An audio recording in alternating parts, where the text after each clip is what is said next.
کل دلی میں لوگ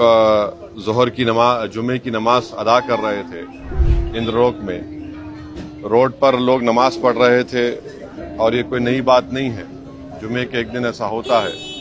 تو ایک بدترین ویڈیو آپ اور ہم نے دیکھا, ساری دنیا نے دیکھا کہ حالت سجدہ میں ایک مسلمان ہے اور ایک پولیس کے عہدیدار جو پولیس کی وردی پہنے ہوئے ہیں وہ آ کر پیچھے سے لات مار کر ایک مسلمان جو نماز پڑھ رہا ہے سجدے میں اس کو لات مار کر دوسرے مصلیوں کو ڈھکیلتے ہیں. تو اس سے صاف ظاہر ہو رہا ہے کہ کس طرح سے مسلمانوں کے خلاف ایک نفرت پیدا کر دی گئی ہے اور کس طریقے سے جو پولیس کا جو عہدیدار ہے اس کے ذہن میں کتنی نفرت ہے مسلمانوں کے تعلق سے. یہ ایک ایسا واقعہ ہے جو سب کو جھنجھوڑ کے رکھ دیا اور اس سے یہ بتاتا ہے کہ مسلمانوں کی ڈگنیٹی, مسلمانوں کی عزت کتنی ہے. اور میں وزیر اعظم سے پوچھنا چاہوں گا, ہمارے ملک کے وزیر اعظم سے, کیونکہ دلی میں جو لا اینڈ آرڈر ہے وہ مرکزی حکومت کے پاس, سینٹرل گورنمنٹ, یونین گورنمنٹ کے پاس آتی ہے. میں پوچھنا چاہوں گا ہمارے وزیر اعظم سے, بی جے پی کے لوگوں سے کہ بتاؤ وہ جو مسلمان جس کو آپ حالت سجدہ میں نماز میں تھا, جس کو لات مارا گیا ہے, جس کی بے عزتی کی گئی ہے,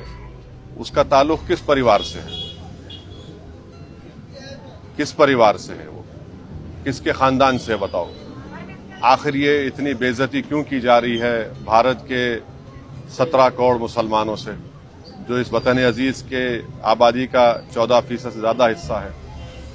تو یہ تمام فرقہ پرستی اور نفرت کے مظاہرے ساری دنیا اور ہم دیکھ رہے ہیں, تکلیف ہوتی ہے,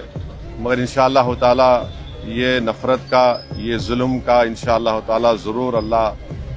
اپنے فضل سے اور کرم سے, مجھے یقین ہے کہ انشاءاللہ یہ تمام چیزوں کا خاتمہ ہوگا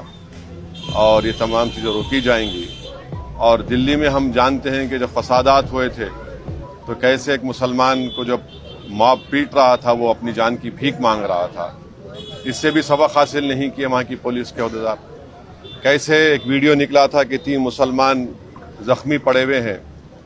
اور ان سے کہا جا رہا تھا کہ پڑھو, یہ پڑھو, اور اس میں ایک بچہ اس کی فوت ہو گئی. اس کے بعد ہم کل دیکھتے ہیں کہ جمعے کی نماز میں ہمارے ملک میں 90% سے زیادہ لوگ مذہبی لوگ ہیں اور اپنی مذہبی عبادت کے لیے, جلوس کے لیے وقتاً فوقتاً روڈ پہ آ جاتے ہیں. تو اس کو یہ بے عزت کرنا, ان کو اس طرح سے لات مارنا ان کو اور بتانا کہ کیا ہماری حیثیت ہے, تو ہم ایسے لوگوں سے کہنا چاہیں گے کہ آپ کے اس ظلم کے مظاہروں سے ہم نماز پڑھنا نہیں چھوڑنے والے ہیں. ہم اللہ کے آگے سجدہ کرتے ہیں اور کرتے رہیں گے. آپ لات مارو یا گولی مارو, مگر آپ کے لات مارنے سے, آپ کے گولی مارنے سے آپ اپنی ذہنیت کا, اپنی نفرت کا آپ مظاہرہ کر رہے ہیں اور آپ ایک طرفہ کام کر رہے ہیں. اور بھارت کے مسلمان کا پریوار کس پریوار سے تعلق ہے بتا دیں. میں یہ تمام میرا سوال ہے ان تمام نام نہاد سیکولر پارٹیوں سے, ہمارے ملک کے وزیر اعظم سے, یہ بتائیے جو سجدہ کر رہا تھا جو مسلمان ہے اس کا کس پریوار سے تعلق ہے, بتائیے ہم کو.